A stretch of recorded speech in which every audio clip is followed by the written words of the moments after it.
I thought Kyle Shanahan kind of got way too much blame for what happened in overtime, right? Because look, it's funny that the players didn't know the rules to overtime, but functionally, it doesn't matter if they know the rules or not, because they're not the ones making the decision. If Kyle knows, then I guess that's fine. I know that the Chiefs players said they were prepared.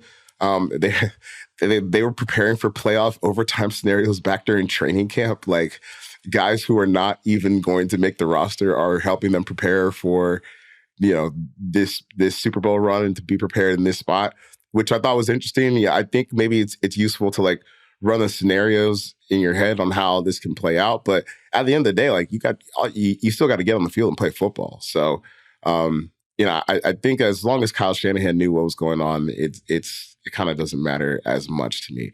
But the idea that him taking the ball is seen as such a bad move, or that his logic was off on saying, I would like to have it third. I don't really think he's that wrong here. And I don't think that the Chiefs are like incredibly right for, saying that they would have kicked the ball regardless. I think both stances have like some validity on how it can play out. Everything is a hypothetical when we're talking about analytics in this scenario, right? Because this is the first situation that we've seen it. But the people who have crunched the numbers say it's a pretty close call. So I don't think it really matters that much. I don't know if Kadarius Toney would have known the overtime rules. I didn't know the overtime rules, to be totally frank. I mean, we got down to the end of, it got close there at the end, right? Where it looked like it was going to go into the second quarter of overtime. And until Romo said, overtime starts a new game and this is just the first quarter of it, I was like, the clock, Andy. The clock, Andy, the clock. I thought we were getting old clock management Andy Reid again. And I was like, oh my God, they're going to blow it. And it's going to start.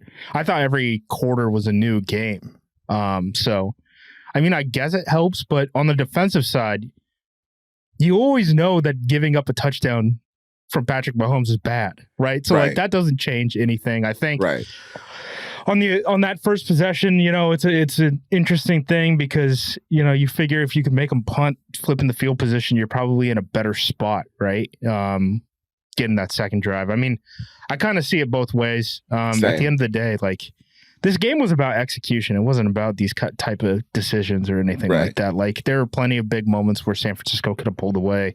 San Francisco had plenty of opportunities. I mean, Kansas City was playing around, in the entire first half.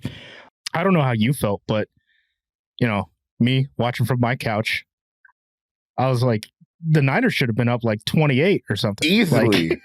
Easily.